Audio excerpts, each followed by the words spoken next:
الحمدللہ رب العالمین والصلاة والسلام علی حبیبہ محمد وآلہ وأصحابہ اجمعین۔ اعوذ باللہ من الشیطان الرجیم، بسم اللہ الرحمن الرحیم۔ الا بذکر اللہ تطمئن القلوب۔ اللہم سبحانک لا علم لنا الا ما علمتنا انک انت العلیم الحکیم۔ مولا یا صلی وسلم دائما ابدا علی حبیبک من زانت بہ السرور۔ دلی اطمینان اور سکون قلب ایک ایسی چیز ہے جو انسانی زندگی جینے کے لیے بنیادی ضرورت ہے۔ میں نے انسانی زندگی اس لیے کہہ دیا ہے کہ بے شمار لوگ زندگی گزارتے ہیں لیکن وہ زندگی انسانی زندگی نہیں ہوتی۔ گھر بنانا، بچے پیدا کرنا، کنبہ اور خاندان بنانا، روزی جمع کرنا اور مر جانا، یہ حیوانی زندگی ہے۔ کسی بھی حیوان کو دیکھ لیجئے، زندگی کا یہ سرکل وہ پورا کرتا ہے۔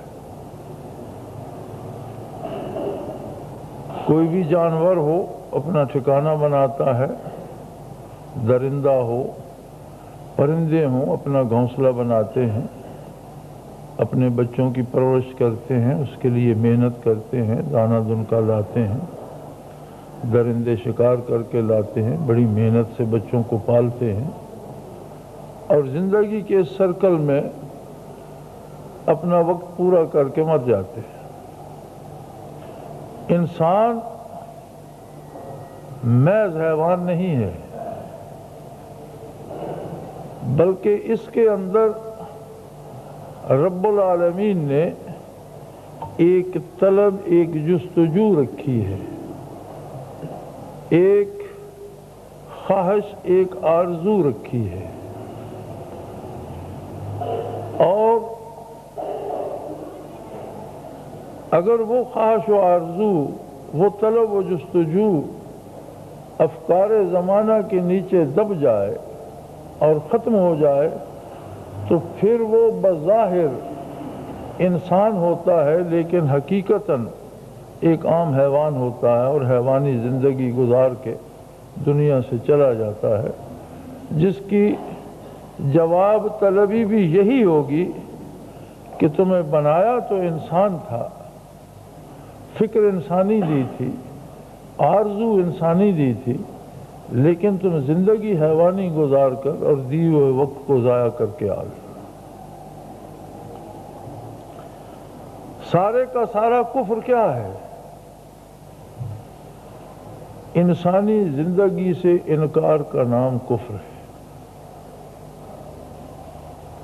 جنہوں نے اللہ کا پیغام ہی قبول نہیں کیا، اللہ کے نبی پر ایمان نہیں لائے، اللہ کے دین پر ایمان نہیں لائے، ان کی وہ خواہش و آرزو جو انسانی فکر سے آشنا کرتی ہے وہ کبھی بیدار ہی نہیں ہوتی۔ ان کی ساری خواہشات محض حیوانی ہوتی ہیں، اور اس کے لیے آپ مذاہب باطلہ کا اگر مطالعہ فرمائیں تو ایک نہیں، سارے مذاہب باطلہ کی بنیاد یہ ہے کہ یہ رسم ادا کرو تو دنیا کی یہ نعمت مل جائے گی، اس بت کی پوجا کرو تو دنیا کی یہ نعمت ہے۔ یعنی سارے مذاہب باطلہ حیوانی زندگی سے ریلیٹڈ ہے۔ کسی مذہب باطلہ میں انسانی فکر کی عظمتوں یا بلندیوں کا کوئی تصور نہیں۔ اب جسے قادر مطلق نے انسان پیدا فرمایا ہے اور اسے انسانی آرزو اور طلب اور جستجو بخشی ہے، اگر وہ حیوانی زندگی جیے گا تو مطمئن نہیں ہو سکے گا، پریشان رہے گا اور پریشانیوں میں موت کی آغوش میں چلا جائے گا۔ پھر ہم نے باوجود اس کے کہ اللہ نے ہمیں مسلمانوں کے گھروں میں پیدا کیا، یہ اس کا احسان ہے، ورنہ ہم میں سے اکثریت انہی لوگوں کی ہے کہ جو جہاں پیدا ہوتے وہیں گزارا کر کے مر جاتے۔ یہ اس کا احسان ہے کہ اس نے پیدا ہی ایسے گھروں میں کیا کہ دنیا میں آتے ہی پہلی آواز جو کان میں پڑی وہ اللہ اکبر اور کلمہ شہادت کی تھی۔ اس کے باوجود ہم نے جو اکبر ہے اسے تلاش نہیں کیا۔ ہم نے یہ سمجھا کہ دولت بہت سی مل جائے تو اطمینان ہو جائے گا، ہم اس میں لگ گئے، جائز ناجائز ذرائع سے دولت جمع کی، لیکن جب دولت مند ہو چکے تو سمجھ آئی کہ یہ تو میری دوست نہیں دشمن ہے، اس کی پریشانیاں تو الگ سی ہیں، اپنے بیگانے ہو جاتے ہیں، بلکہ اولاد تک دشمن ہو جاتی ہے۔ لوگ موت کی دعائیں کرتے ہیں کہ یار اس بابے کو اللہ اٹھا بھی لے کہ یہ ہر چیز پہ بیٹھا ہے پکڑ کر، یا دھکے دے کر نکال دیتے ہیں کہ بھئی اب بس بھی کرو، یہ ہماری ہے۔ بھائی لڑتے ہیں، دوست دشمن ہو جاتے ہیں، اولاد دشمن ہو جاتی ہے، پھر سمجھ آتی ہے یار ساری زندگی جو ہم جمع کرتے رہے کہ اس سے اطمینان ہوگا تو اس میں تو پریشانی آ رہی۔ ہم سمجھتے ہیں اقتدار و اختیار میں اطمینان ہوگا، لیکن جب اقتدار نصیب ہوتا ہے، جب ہم حکومت میں آتے ہیں تو پتہ چلتا ہے کہ دنیا تو ہماری دشمن ہے، ہر کوئی تو ہماری ٹانگ کھینچ رہا ہے، کوئی ہمارے قتل کرنے کے در پہ ہے، ساری عمر پہرہ کھڑے کرتے ہی گزر جاتی ہے، اور پھر یہ پتہ نہیں ہوتا کہ وہ پہرہ دار ہی قتل کر دیں گے۔ یعنی دنیا کے کسی شعبے کو آپ لے لیں، اگر انسان یہ سمجھتا ہے کہ اس طرف میں چلا جاؤں گا تو مطمئن ہو جاؤں گا تو یہ اس کی سراسر غلطی ہے، کیونکہ جب ساری عمر خرچ کر کے وہاں پہنچتا ہے تو پتہ چلتا ہے کہ یہاں کی پریشانیاں تو وہ ہے جو میں نے سوچی بھی نہیں تھی۔ اللہ کریم نے اس کا جو علاج بتایا ہے وہ بڑا سادہ اور سیدھا ہے، فرمایا الا بذکر اللہ تطمئن القلوب۔ یہ بات بڑی واضح اور پوری توجہ سے، پورے یقین سے سن لو۔ اللہ کا ترجمہ اردو میں خبردار کر دیا جاتا ہے، لیکن خبردار سے مراد یہ ہے کہ بقائمی ہوش و حواس، پورے یقین کے ساتھ، پوری تسلی کے ساتھ یہ بات سمجھ لو، یہ ایسی حقیقت ہے جو ناقابل تردید ہے کہ اطمینان ملتا ہے دلوں کو اللہ کے ذکر سے۔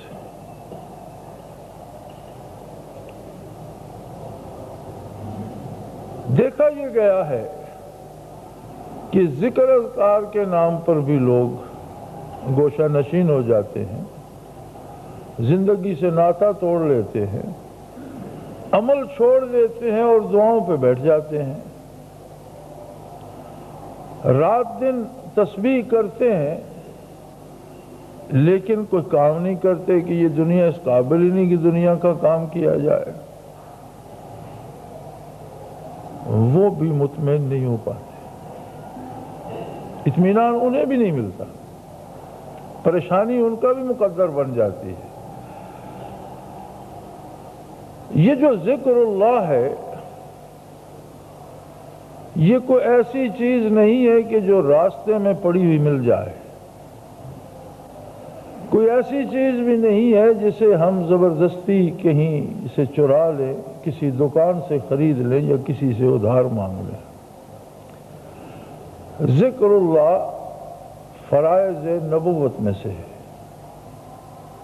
جس طرح ایمان، نور ایمان نبی سے نصیب ہوتا ہے، جس طرح کتاب اللہ نبی کریم صلی اللہ علیہ وسلم سے ہمیں نصیب ہوئی، جس طرح اس کی شرح حدیث کریم اور حدیث پاک ہمیں نبی کریم صلی اللہ علیہ وسلم سے نصیب ہوئی، اسی طرح ذکر اللہ کی بنیاد بھی قلب محمد الرسول اللہ صلی اللہ علیہ وسلم۔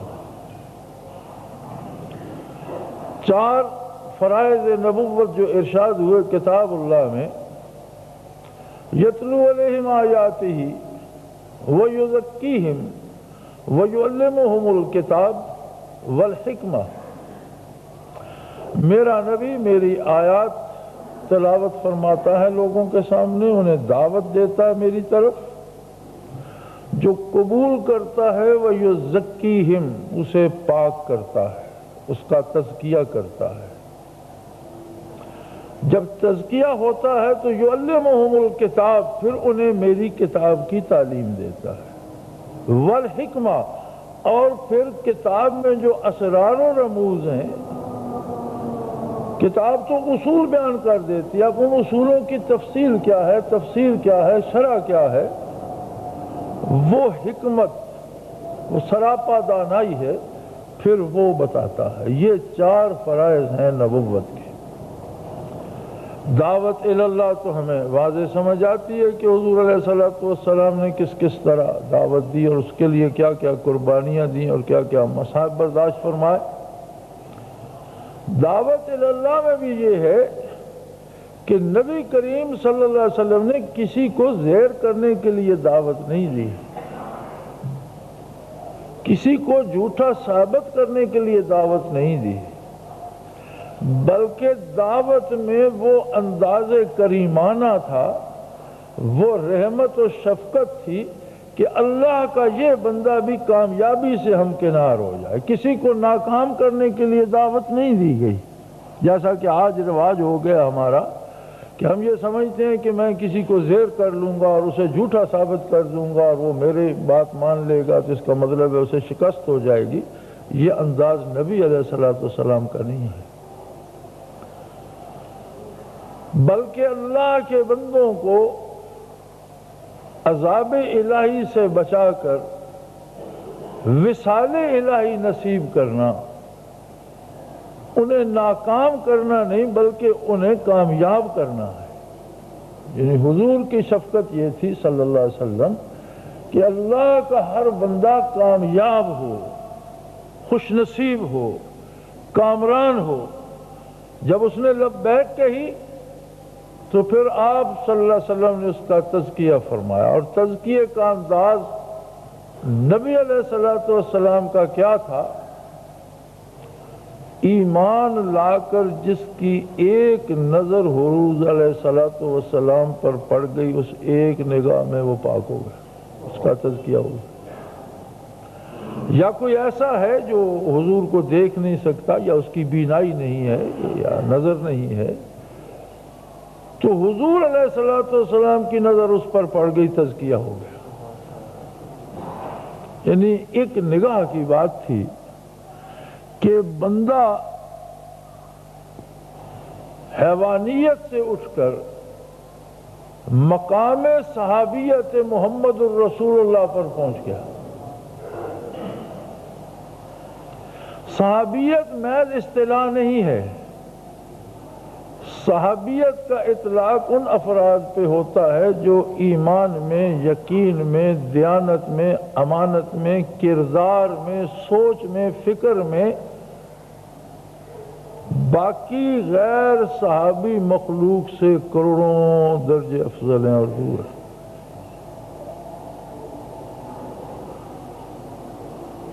اگر کوئی ایسا طریقہ ہو کہ روئے زمین کے سارے لوگ ولی ہو جائیں، یا اتنے عرصے میں جو اربوں اولیاء اللہ گزرے ہیں یا جو اب موجود ہیں، ہم ان سب کی ولایت کہیں جمع کر سکیں، کوئی ایک مینار نور بنا سکیں جس میں تمام اولیاء اللہ کی ولایت جمع ہو جائے، وہ جتنا بھی بلند ہو جائے تبع تابعین کے قدموں کے تلووں تک پہنچے گا، ان میں کوئی تبع تابعی نہیں نکلے گا۔ ساری ولایت جمع کر کے بھی تبع تابعی نہیں نکلے گا، تبع تابعین صحابہ کے قدموں تک پہنچیں گے، اور اس سے اوپر صحابیت کی حد شروع ہوگی۔ تو یک نگاہ بندہ وہاں کیسے پہنچ گیا، کیا تبدیلی اس میں ہوئی؟ قرآن کریم اس کی وضاحت فرماتے ہوئے فرماتا ہے ثم تلین جلودہم وقلوبہم الی ذکر اللہ، ایمان لانے کے بعد جس پر نگاہ مصطفی پڑ گئی، کھال سے لے کر نہا خانہ دل تک ہر باڈی سیل جو ہے اس کا وہ ذاکر ہوگا. یعنی جتنے بے شمار سیل ہیں وجود میں، کھال سے لے کر نہا خانہ دل تک، سب سے باہر وجود کے کھال ہے اور سب سے گہرائی دل ہے. تو قرآن کریم فرماتا ہے کہ اس کے وجود کا ہر ذرہ، اس کی ہر رگ، ہر پٹھا، خون کا ہر قطرہ، ہڈیوں کے اندر گودا، وجود کا ہر ذرہ ذاکر ہو گیا، ذکر اللہ میں مصروف ہو گیا. ثم تلین جلودہم وقلوبہم الی ذکر اللہ. ہر ذرہ بدن ذاکر ہو گیا، اس کا تزکیہ ہو گیا، اس کی سوچ پاک ہو گئی، اس کی فکر پاک ہو گئی، اس کا کردار پاک ہو گیا.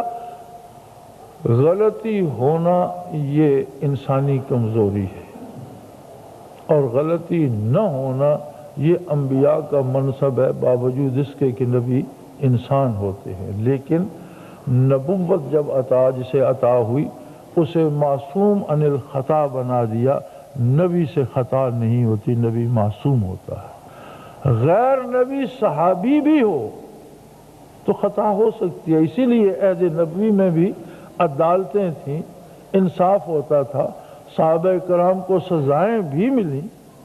لیکن یہ ایک انسانی زندگی کا عمل ہے جو ہر جگہ جاری رہتا ہے، اور انسانی خامیاں، انسانی کمزوریاں، انسانی ضرورتیں کبھی کبھی اس طرح بندے سے کرا دیتی ہیں. اس کا یہ مطلب نہیں کہ ان کے شان صحابیت پہ کوئی حرف آ گیا، انہیں ہم اپنے پر قیاس نہیں کر سکتے. مجھ سے غلطی ہوتی ہے تو وہ اور طرح کی ہے، اور ان سے ہوتی ہے تو وہ اور طرح کی ہے. وہ اور طرح کے لوگ ہیں، ہم اور طرح کے لوگ. وہ لوگ ہیں جن کا ہر ذرہ بدن ذاکر ہے. غلطی ہو جاتی ہے، ایک خاتون سے غلطی ہو گئی، لیکن اس غلطی نے اسے بے قرار کر دیا. ہم سے غلطی ہوتی ہے، ہم فخر کرتے ہیں. ذکر اللہ کی یا شرف صحابیت کا کمال یہ ہے کہ اسے بے قرار کر دیا اس غلطی نے. اس نے کہا میں قیامت کی شرمندگی برداشت نہیں کر سکتی، جو ہونا ہے مجھ پر یہاں بیت جائے. بالآخر اس بے قراری میں بارگاہ نبوی میں پہنچی اور عرض کی یا رسول اللہ مجھ سے غلطی ہوئی ہے.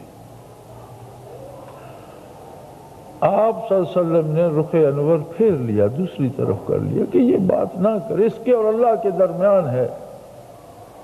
اس نے پھر ادھر سے آ کر عرض کی، تیسری دفعہ عرض کی، چوتھی دفعہ عرض کی. تو حضور نے فرمایا بھئی نہیں یار، تم نے شاید تمہیں اب غلطی لگ رہی ہے، تم نے ایسا نہیں کیا. اس نے کہا جی نہیں میں نے کیا ہے، مجھ سے غلطی ہوئی ہے، مجھ پر حد جاری کی ہے. اطباء نے فرمایا کہ یہ تو حمل سے ہے. حضور نے فرمایا کہ بھی تم حمل سے ہو اور بچے کی تو غلطی نہیں ہے، تم پر حد جاری نہیں ہو سکتی. اب ان کا یقین اور ایمان اور طلب دیکھیے کہ بچے کی پیدائش کے بعد بچہ لے کر پھر حاضر ہو گئے کہ حضور بچہ تو اب پیدا ہو گیا، اسے آپ کسی کے سپرد کر دیجئے اور مجھ پر حد جاری فرمائیے. آپ نے فرمایا یہ ممکن نہیں ہے، 2 سال اس کا حق ہے کہ یہ دودھ پیے، اس لیے چلی جاؤ. چلی گئی. 2.25 سال بعد بچہ اٹھائے ہوئے پھر حاضر ہو گئی کہ حضور 1.5 سے 2 سال میعاد ہے، 2.25 سال ہو گئے. روٹی کا ٹکڑا ہاتھ میں تھا، بچے کو دیا کہ بیٹا کھاؤ. اس نے کھانا شروع کر دیا. اس کی یا رسول اللہ اب تو یہ کھانا کھا سکتا ہے، لیکن میری تو نیندیں حرام ہو گئی ہیں، مجھ پر حد جاری فرمائی جائے. میں اپنے اللہ کے حضور صاف ستھری اور سرخرو جانا چاہتی. کیا ان لوگوں سے جو بتقاضائے بشریت غلطی ہوئی ہے اسے ہم اپنے پر قیاس کر سکتے ہیں؟ کیا یہ درد ہمارے دل میں اتنا درد ہے؟ اور وقتی اور لمحاتی پشیمانی ایک اور چیز ہوتی ہے، اور 3 سال اس درد میں مبتلا رہنا اور بے چین رہنا کہ نہیں میں پاک ہو کر اللہ کے حضور جاؤں گی، یہ کام پھر صحابہ کا ہی ہے، یہ وہی لوگ تھے۔ ذکر اللہ نے کیا انہیں ناکارہ کر دیا اور وہ گوشہ نشین ہو گئے؟ نہیں، ذکر اللہ ایک ایسا کمال ہے کہ جو انسانی کمالات کو اجاگر کر دیتا ہے، جلا بخشتا ہے، اور وہ ہزاروں گنا زیادہ طاقتور ہو کر کام کرتے ہیں۔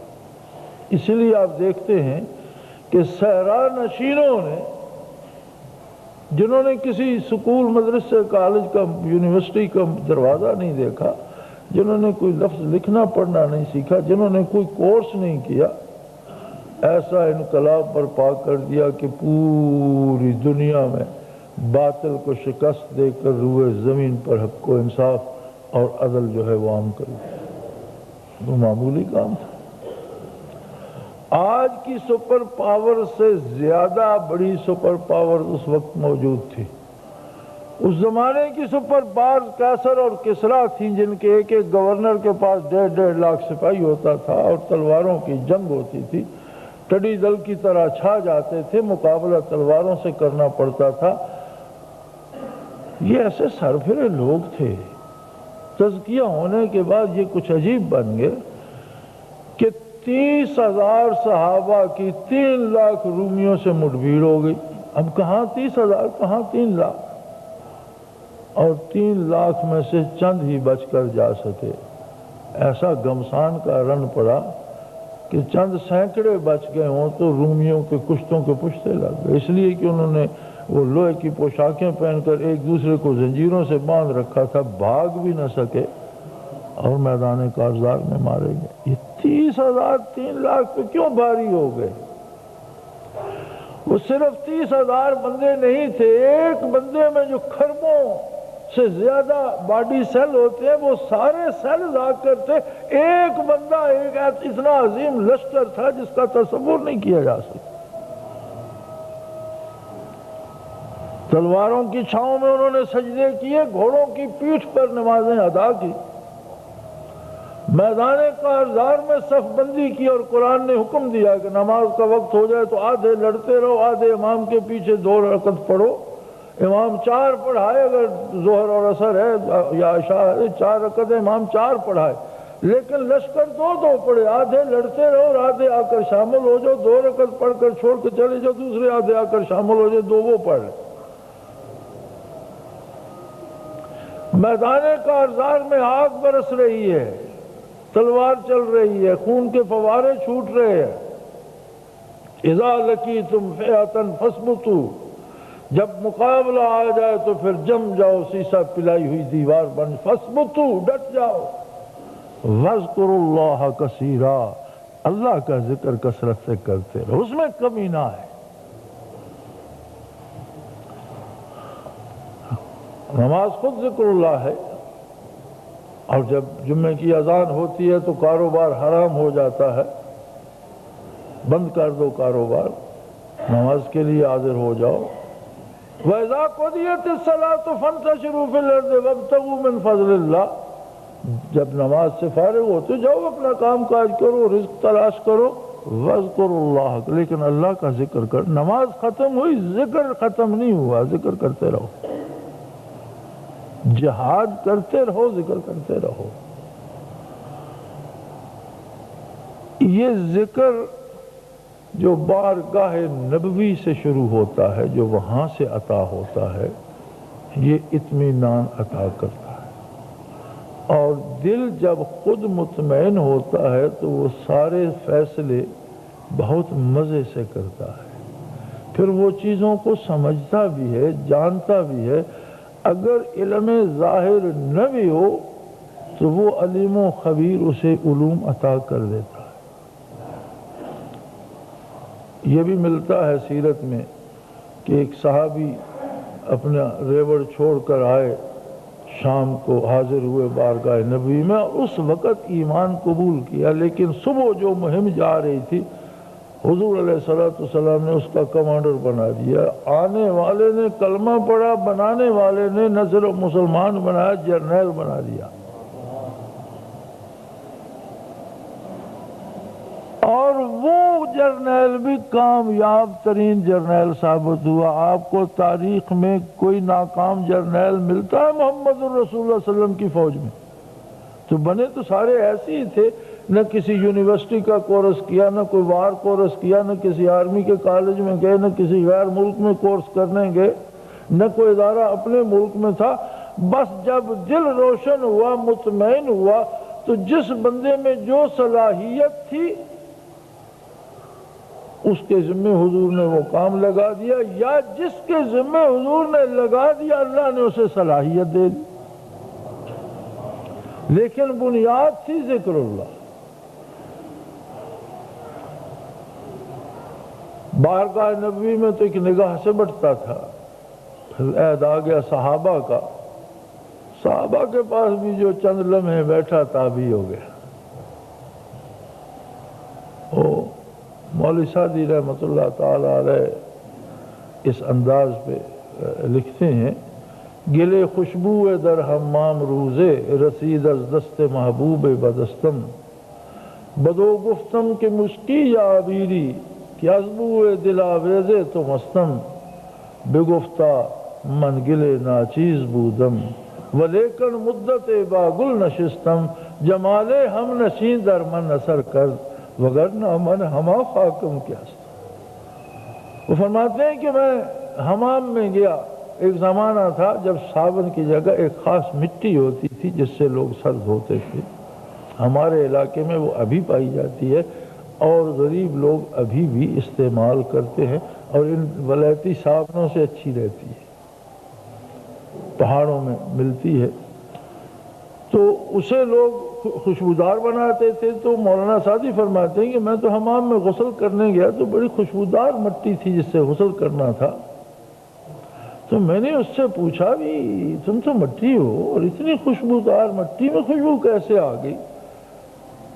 وہ کہنے لگی میں تو مٹی ہوں، مٹی ہی تھی، اب بھی مٹی ہوں، لیکن مجھے کچھ عرصہ پھولوں میں رکھ دیا گیا.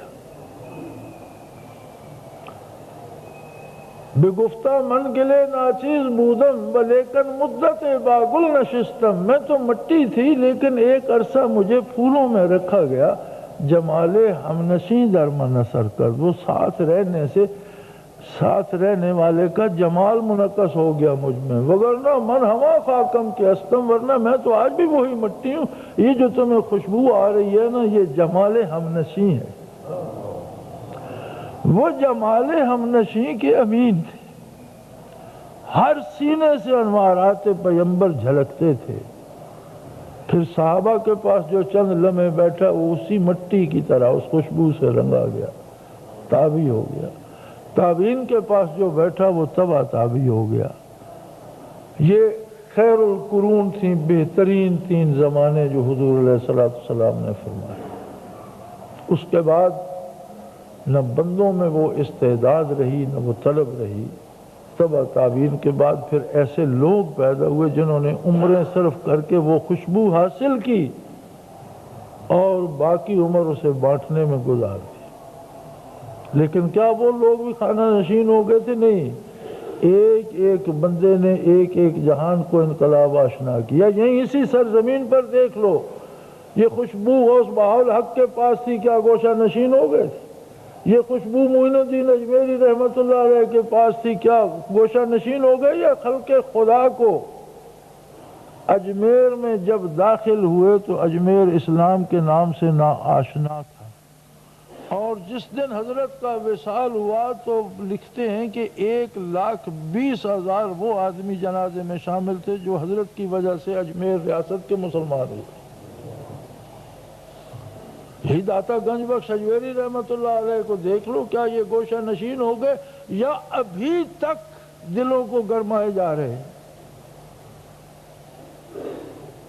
دنیا سے چلے گئے، اپنے کام سے نہیں گئے. یہ تو طلب کی بات ہے کہ کوئی دنیا دار انہیں بت کی طرح پوجے تو یہ اس کا قصور ہے. لیکن اگر کوئی طالب حق ہو تو اس کے دل کو تو روشنی اور سکون ملتا ہے۔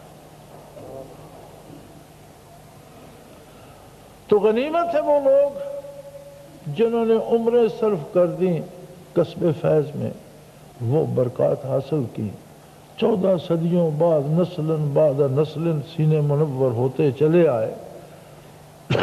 مدتیں روشنی میں کمی پیدا نہیں کرتی۔ آپ دیکھ لیجئے ایک عام بتی کو، شمع کو، دیے کو دیکھ لیجئے کہ اگر آدم علیہ السلام کے زمانے میں دیا جلتا تھا تو آج دیا جلاؤ تو اتنی روشنی دے گا جتنی اس زمانے میں دیتا۔ یعنی وہ مدتیں، وہ فاصلے، وہ زمانے اس دیے کی لو کو کم نہیں کر سکے۔ تو جو برکات نبوی یا جو نور سینے اطہر سے آتا ہے اسے زمانہ کہاں چھپا لے گا، کیسے کم کر دے گا؟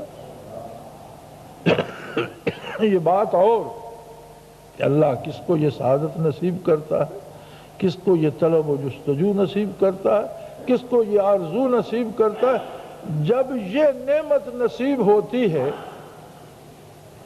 آدمی کا دل سنورتا ہے تو پھر اس کی سوچ سنورتی ہے، اس کا کردار سنورتا ہے، تو دنیا کی تقدیریں سنور جاتی ہیں، ملکوں کے حالات بدل جاتے ہیں، حکومتوں میں ظلم کی جگہ عدل آ جاتا ہے، اور بے حیائی اور برائی کی جگہ نیکی جڑ پکڑ لیتی ہے۔ یہ جو ظلم سے بڑھتا ہے، ایک غلط کام ہو رہا ہے، آپ آگے سے اس کا غلط علاج کرتے ہیں تو وہ رکے گا کیسے؟ غلطی تو بڑھے گی۔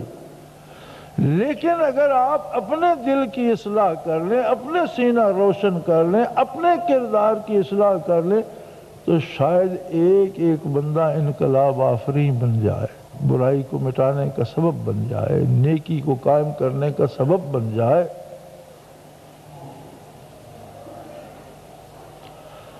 کراچی ہم مشاعرے میں تھے تو سیر انصاری نے ایک شعر پڑھا اور وہ میرے دل پہ نقش ہو گیا۔ کیسے عجیب ہیں معیار زمانے کے لیے، کتنے عجیب ہیں معیار زمانے کے لیے، آگ ہی لائی گئی آگ بجھانے کے لیے۔ کتنے عجیب ہیں معیار زمانے کے لیے، آگ ہی لائی گئی آگ بجھانے کے لیے۔ تو برائی کو برائی سے روکنا ایسے ہی ہے جیسے آگ بجھانے کے لیے ہم آگ ہی لے آئیں۔ اس لیے ضرورت اس امر کی ہے کہ سب سے پہلے تو ہم وہ آرزو زندہ کریں کہ میں جانور نہیں ہوں کہ بس روزی پیدا کر لی، گھر بنا لیا، بچے ہو گئے اور میں سمجھوں میں نے کام کر لیا۔ یہ میرا کام نہیں ہے، یہ تو بڑا معمولی سا کام ہے جو ایک چڑیا بھی کر رہی ہے، مجھے یہ سب کر کے بھی کچھ اور کرنا ہے۔ وہ کچھ اور کیا ہے؟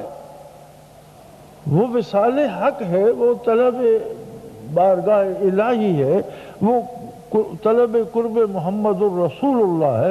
اب اس کے وسائل کیا ہوں گے؟ اس کے لیے میں اپنے نہا خانے دل کو سجاؤں، اسے صاف کروں، اس میں جو جھاڑ جھنکار ہیں، جو خواہشات کے اجدہے ہیں، جو غلط چیزیں اس میں ہیں، انہیں صاف کروں، وہاں اللہ کے نام کی روشنی کروں، پھر وہ میرے کردار میں آئے اور میرا کردار مجھے قرب الہی کے قابل بنا دے، تو ایک ایک بندہ انقلاب آفریں ہو سکتا ہے۔ ایک ایک بندہ ظلم کے لیے ناقابل شکست ہو جاتا ہے۔ مجدد الفسانی رحمۃ اللہ علیہ ایک بندے نہیں تھے اور پورے بر صغیر پر حکمران نہیں تھا جہانگیر۔ کیا ایک بندے نے پوری سلطنت کا رخ موڑ نہیں دیا؟ صحیح طریقہ یہ ہے کہ پہلے خود کو انسان ثابت کیا جائے، انسانی آرزویں پیدا کی جائیں، انسانی طلب پیدا کی جائے، پھر اس طلب کے نتیجے میں اپنا کردار انسانی ڈھالا جائے، اور دوسروں کو محبت و شفقت سے ان کی کامیابی کے لیے اس کی دعوت دی جائے کہ یہ بھی کامیاب ہوں۔ یہ محبتیں جب پھیلیں گی تو نفرتوں کو شکست ہوگی۔ محبت روشنی ہے، نفرت ظلمت ہے۔ روشنی جب بھی آتی ہے ظلمت کا جگر پھاڑ کے آتی ہے۔ کتنی بھی تاریک رات ہو، ایک دیا سلائی جلاؤ، ایک دیا سلائی بھی اندھیرے کا جگر شک کر لیتی۔ ایک بندہ ایک دیا سلائی جتنی بھی روشنی حاصل کر لے، تو پاکستان میں تو ہم 14 کروڑ ہیں، 14 کروڑ شمع اگر روشن ہو جائیں تو کوئی ان پر ظلم کر سکتا ہے؟